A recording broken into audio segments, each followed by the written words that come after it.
বেণীমাধব, বেণীমাধব, তোমার বাড়ি যাব। বেণীমাধব, তুমি কি আর আমার কথা ভাবো?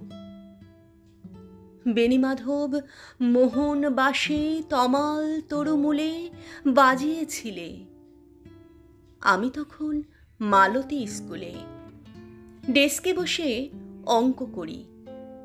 ছোট্ট ক্লাস ঘর, বাইরে দিদিমণির পাশে দিদিমণির বর।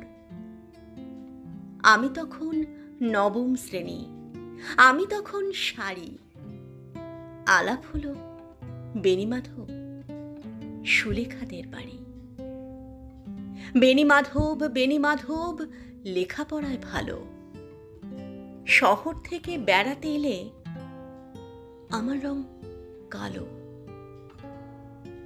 তোমায় দেখে এক দৌড়ে পালিয়ে গেছি ঘরে।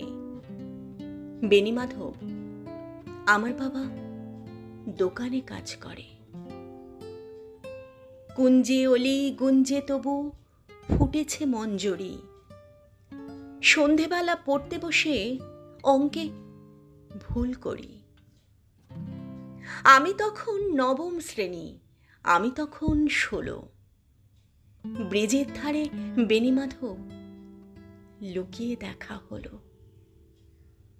বেণীমাধব, বেণীমাধব, এত দিনের পরে সত্যি বলো, সেসব কথা এখনো মনে পড়ে?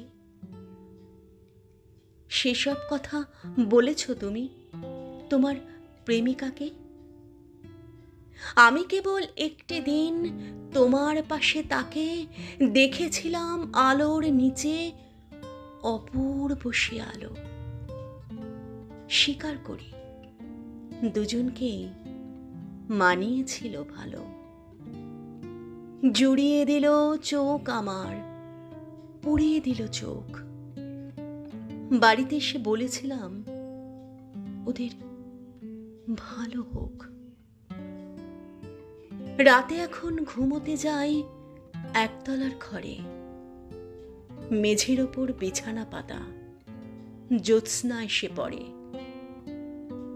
আমার পরে যে বোন ছিল চোরাপথের বাঁকে মিলিয়ে গেছে। জানি না আজ কার সঙ্গে থাকে। আজ জুটেছে, কাল কি হবে? কালের ঘরে শনি। আমি এখন এই পাড়ায় সেলাই দিদিমণি।